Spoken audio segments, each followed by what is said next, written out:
तो सेना में अल्पकालिक सेवा की अग्निपथ योजना को लेकर लगातार हर अपडेट हम आप तक पहुंचा रहे हैं कि किस तरीके से इस योजना को लेकर सवाल उठ रहे हैं, बवाल हो रहा है, लेकिन साथ ही साथ सियासत गर्मा गई है। सुनिए जरा बिहार के नेता प्रतिपक्ष तेजस्वी यादव क्या कह रहे हैं। वहीं कांग्रेस भी प्रदर्शन कर रही है। विपक्ष पे ही ठेकड़ा फोड़ दिया जाता है। आप वादा करते हो, सरकार में आते हो, लोग आपको चुनते हैं और आप आखिर में कहते हो जब युवा से किया गया वादा आप पूरा नहीं करते हैं, तब आप कहते हैं कि विपक्ष जो है वो जिम्मेदार है, विपक्ष भड़का रही है। अरे भाई, बिहार में भी उन्हीं की सरकार है, हर जगह आप देख रहे हैं कि भाई सब लोग जो है आक्रोशित है। बीजेपी सर साफ साफ आप लोगों का नाम ले रही है, कई मंत्री सांसद बोल रहे हैं कि इसके पीछे आरजेडी का हाथ है, लालू यादव, तेजस्वी यादव का हाथ है, हिंसा फैलाने। ये बड़ा ताजुब की बात है और बोलने के लिए बचा क्या है, ये सवालों का जवाब देना। अगर हम भड़का रहे हैं तो उनकी प्रशासन क्या कर रही है? एक सेकंड, आप हिंसा के लिए किसको जिम्मेदार मानते हैं? सरकार को। सरकार करी, विपक्ष कर रहा है, क्योंकि सरकार हमने तो इसका जवाब दे ही दिया और उसके पास कहने के लिए सरकार के पास है ही क्या? आप अपील करेंगे वो युवाओं से जो लोग आगजनी कर रहे हैं? ऑलरेडी हमारे राष्ट्रीय अध्यक्ष जी ने, लालू प्रसाद जी ने ट्वीट कर करके लोगों से अपील किया ही है, वो आप लोग सब लोगों के समक्ष होगा। और व्यवस्था की आप बात कर रहे हैं, एक सरकार के दो घटक दल एक दूसरे के ऊपर ठिकरा फोड़ रहे हैं। एक कह रहा है कि संतुलन खो बैठे हैं, तो दूसरा कह रहा है कि लोगों को हम चिन्हित करती है जो हमारे घर पे हिंसा फैला रहे हैं। बीजेपी के नहीं, ये ताजुब है। आगजनी हो रही है, तो सरकार डबल इंजन की सरकार क्यों कहते हो फिर? लेकिन विपक्ष का भी इसमें कहाँ पे अभी भूमिका इसमें ये स्वतः लोगों के मन में संशय था, आक्रोश उत्पन्न हुआ। क्या जब भी इस प्रकार का आंदोलन होता है केवल विपक्ष को ही ठहरा दिया जाता है? इससे पहले भी किसान आंदोलन हुआ, विपक्ष को ही ठहरा दिया गया। तो ये कहीं तरीके से जायज नहीं है। पॉलिटिकली अगर आप देखें या लोकतंत्र में हम लोग अगर देखें, डेमोक्रेसी में, तो विपक्ष का काम है जनता के सवालों को उठाना, सरकार को उसका जवाब देना पड़ेगा। और हमने कभी भी हिंसा भड़काने की बात नहीं की है और हम लोग सब लोग लगातार इस मानने वाले लोग हैं कि हम लोग शांतिपूर्ण ढंग से हम लोग अपनी आवाज उठाते हैं। एक सेकंड, आशुतोष, इंडिया टुडे। मान लीजिए लड़ाई होती रहेगी सरकार और विपक्ष की, जो तस्वीर आ रही है बिहार से वो बहुत अच्छी नहीं है। अब मुकदमे भी दर्ज होंगे, उन्हीं सारे युवाओं का करियर खराब होगा। प्राथमिकता ऐसे समय पर सरकार के साथ साथ विपक्ष सबकी इस समय क्या होनी चाहिए कि अगर ये और बिगड़ता है तो आपके राज्य के लिए भी स्थिति तो बहुत बेहतर नहीं होगी? देखिए, अभी जैसा मनोज जी ने भी कहा कि हम लोग लोहिया गांधी जी को मानने वाले लोग हैं और हम लोग लोगों से कहना चाहते हैं कि आक्रोशित हैं वो जायज़ है, उनकी मांगे जायज़ हैं, लेकिन हिंसा का कभी भी समर्थन हम लोग नहीं करते और हिंसा से कोई फ़ायदा होने वाला नहीं है। इसलिए हम लगातार इस बात को कह रहे हैं कि इसका एक ही समाधान है कि आप इन 20 सवालों का जवाब दीजिए, लोगों के मन में जो संशय है उसको दूर कीजिए। और ताजुब की बात है ना कि prime minister is silent on this issue. Narendra Modi ji क्यों नहीं आकर के जवाब देते हैं? उनको जवाब देना चाहिए। सेना एक सेकंड, एक मुकेश, मैं कोशिश करूंगा मैक्सिमम। मुकेश जी, बिहार में जितना विपक्ष को जिम्मेवार माना जा रहा है उतना ही बीजेपी जेडीयू को जिम्मेवार मान रही है। इस पूरे बिहार में जो हिंसा हुई है, कह रही है कि नीतीश कुमार साइलेंट है, मूक दर्शक हैं। साथ ही 10 नेताओं को वाई श्रेणी की सुरक्षा मिल गई बीजेपी के नेताओं को, उसको लेकर भी जेडीयू कह रही है। उन्हीं की सरकार है, डबल इंजन की सरकार है और अपनी ही सरकार को वो कई बार क्रिटिसाइज कर रहे हैं, तो सरकार में क्यों बने हुए हैं फिर? यानी आपको कुर्सी जो है बहुत प्यारी है, मतलब अपने ही गवर्नमेंट को वो फेल बता रहे हैं। आज तक ऐसा कहीं नहीं हुआ, आज तक ऐसा कहीं नहीं हुआ। He raised his hand first. एक बार सवाल रिलेटेड है, जेडीयू और बीजेपी आपस में ब्लेम गेम में लगे हुए हैं और तो इसकी जिम्मेदारी किसको लेनी चाहिए? आप इस ब्लेम गेम को किस तरह? नहीं, ब्लेम गेम फॉर व्हाट? क्या कौन क्या ब्लेम कर रहे हैं तो आप उनसे सवाल पूछिए। सरकार तो एक ही होती है, लेकिन ये जो ब्लेम गेम चल रहा है ये मुद्दा नहीं है, मुद्दा समाधान है। जो युवा जो मांग कर रहे हैं कि भाई ये अग्निपथ जो है, जितना अग्नि भर दिया गया है, लेकिन भूख से बड़ा, जब पेट खाली हो तो उससे बड़ा अग्नि कुछ नहीं होता।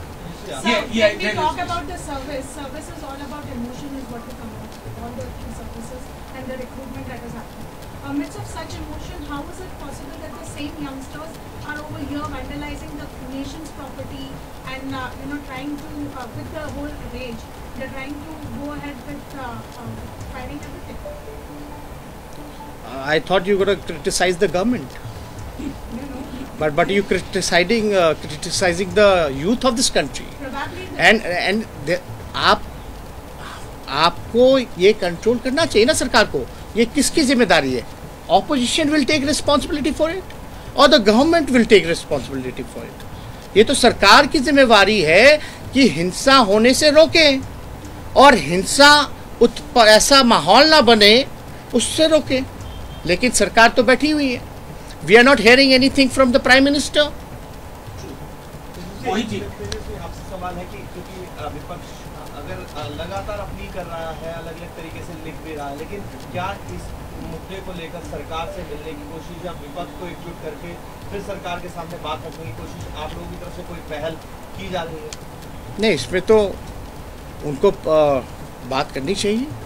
जो भी युवा जो है आप लोगों की तरफ संशय में है, की जा रही है सरकार से बात रखने की? नहीं, अगर बात करने के लिए बुलाएंगे तो हम जरूर जाएंगे, उसमें क्या है।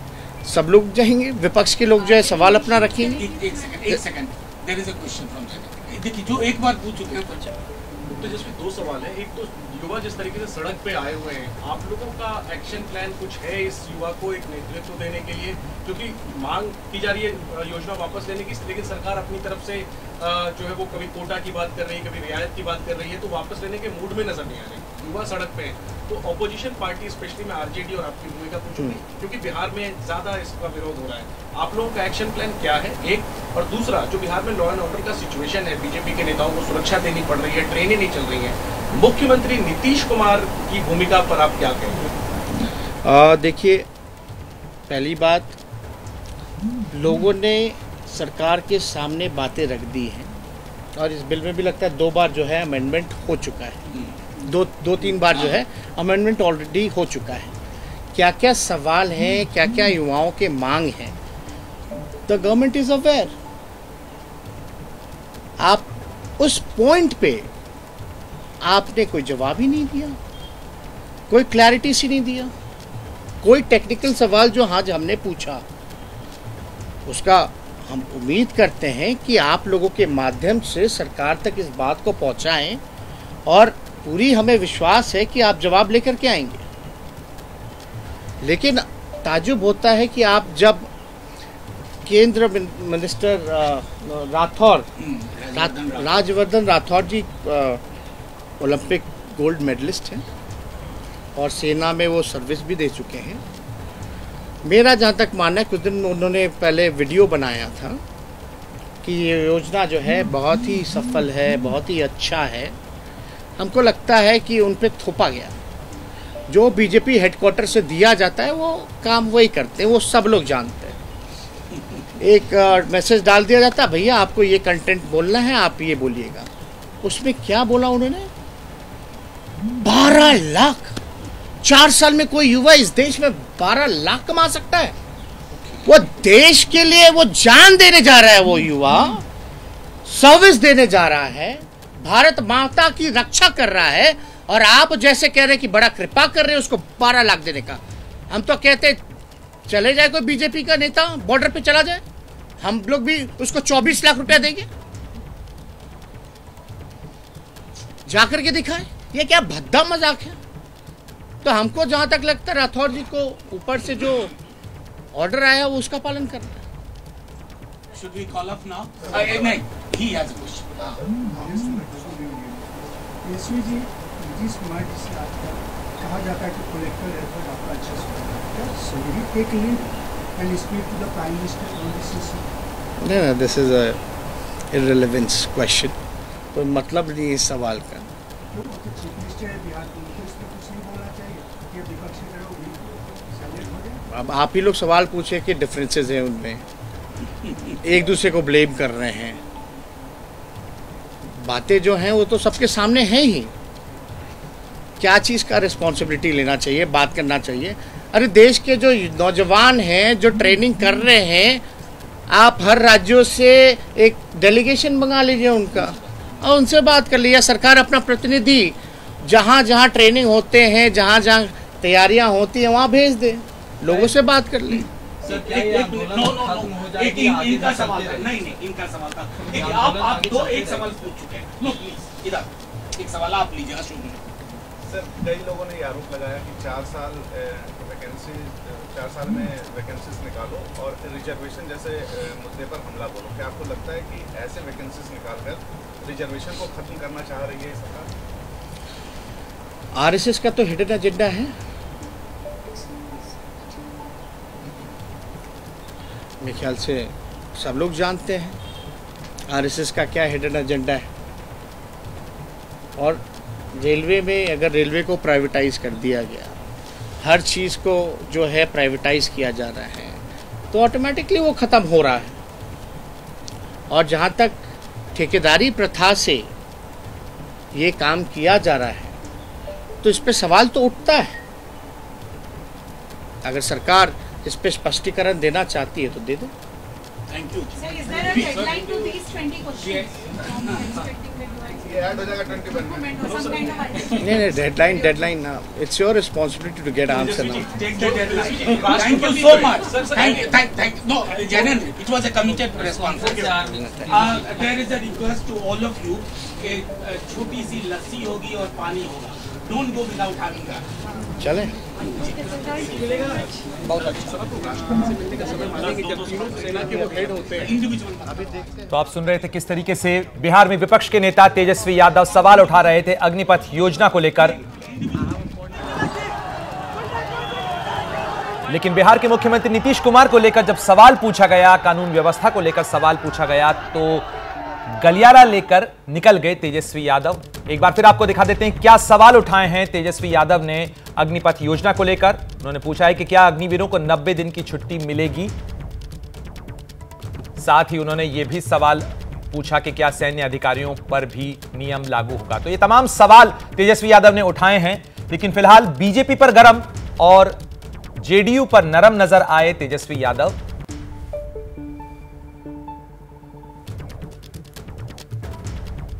तो बिहार में विपक्ष के नेता तेजस्वी यादव, जिन्होंने भारत बंद को भी समर्थन दिया था, जिस तरीके से भारत बंद का आह्वान किया गया था अग्निपथ योजना के मुद्दे को लेकर और अग्निपथ योजना को लेकर सवाल उठाए उन्होंने पूछा है कि क्या सरकारी कैंटीन और बाकी जो सुविधाएं हैं यानी ECHS जो ex serviceman contributory health scheme होती है उसका लाभ मिलेगा इन अग्निवीरों को। साथ ही अग्निवीरों की ग्रेच्युटी को लेकर भी तेजस्वी यादव ने सवाल पूछा है। तेजस्वी यादव का पूछना था, उन्होंने सवाल उठाया कि क्या इस योजना से पहले विशेषज्ञों की राय ली गई, क्या डिफेंस एक्सपर्ट से सरकार ने कोई सलाह मशवरा इस पूरे मामले पर किया है या नहीं है। 1 रैंक 1 पेंशन का मुद्दा जिसको लेकर बीजेपी की तरफ से घोषणाएं की गई थी, सरकार ने 1 रैंक 1 पेंशन लागू की थी, अग्निवीरों के मुद्दे पर भी तेजस्वी यादव ने इसको लेकर सवाल उठाया है। उन्होंने सवाल पूछा है कि क्या सरकार सेना में ठेकेदारी प्रथा को लागू करने जा रही है और अग्निपथ योजना के विरोध के नाम पे हो रही सियासत पर ज्यादा जानकारी के साथ और बातचीत करने के लिए प्रकाश कुमार हमारे साथ जुड़ रहे हैं। प्रकाश, जिस तरीके से नीतीश पर नरम और बीजेपी पर गरम नजर आ रहे हैं तेजस्वी यादव, इसके पीछे विरोध की सियासत क्या है? देखिए, बिहार में आप इस बीच में देख रहे होंगे कि जातिगत जनगणना को लेकर के जो मामला सामने आया था, नीतीश और तेजस्वी दोनों एक साथ दिख रहे थे। उसी कड़ी को आगे भी अगर जोड़कर देखें तो बिहार में पिछले 4 दिनों से लगातार हिंसा भड़क रही थी अग्निपथ योजना के नाम पर, लेकिन तेजस्वी यादव या विपक्ष का कोई नेता एक बार भी सवाल नहीं कर रहा था कि आखिर बिहार में कानून व्यवस्था की स्थिति क्यों ऐसी है। तो दूसरी तरफ ये भी सवाल उठ रहा था कानून व्यवस्था पर, तो बीजेपी के नेता प्रदेश अध्यक्ष जो है संजय जायसवाल, उन्होंने खुलेआम चुनौती दी थी कि जो कुछ भी बिहार में हो रहा है वो प्रशासन के द्वारा कराया जा रहा है, और प्रशासन किसके हाथ में है? मुख्यमंत्री नीतीश कुमार हैं। तो ऐसे में बीजेपी और जेडीयू के बीच में जो तल्खी है और एक दूसरे के खिलाफ जो तलवारें खिंची हैं, उसमें देखा जाए तो तेजस्वी यादव अभी फिलहाल नीतीश कुमार के साथ खड़े नजर आ रहे हैं इन सभी मुद्दों पर। तो ऐसे में ये देखा जा रहा है कि राष्ट्रपति चुनाव के पहले क्या कुछ और भी गुल खिल सकता है, क्योंकि नीतीश कुमार ने अब तक राष्ट्रपति चुनाव में किसके साथ किसका समर्थन करेंगे उन्होंने ये ऐलान नहीं किया है। तो ऐसे में धीरे धीरे राजनीति भी बढ़ती जा रही है। दूसरी तरफ केंद्र में जिस तरह की अग्निपथ योजना को लेकर सवाल उठ रहे थे, उस पर भी तेजस्वी यादव ने एक साफ कर दिया है। तो आने वाले दिनों में काफी स्थिति स्पष्ट भी हो जाएगी कि आखिर हो क्या रहा है। जी बिल्कुल प्रकाश, निश्चित रूप से आने वाले दिनों में स्थिति साफ होगी, और साथ ही सवाल इस चीज को लेकर भी बरकरार है कि इसके पीछे सियासत की खेल क्या है।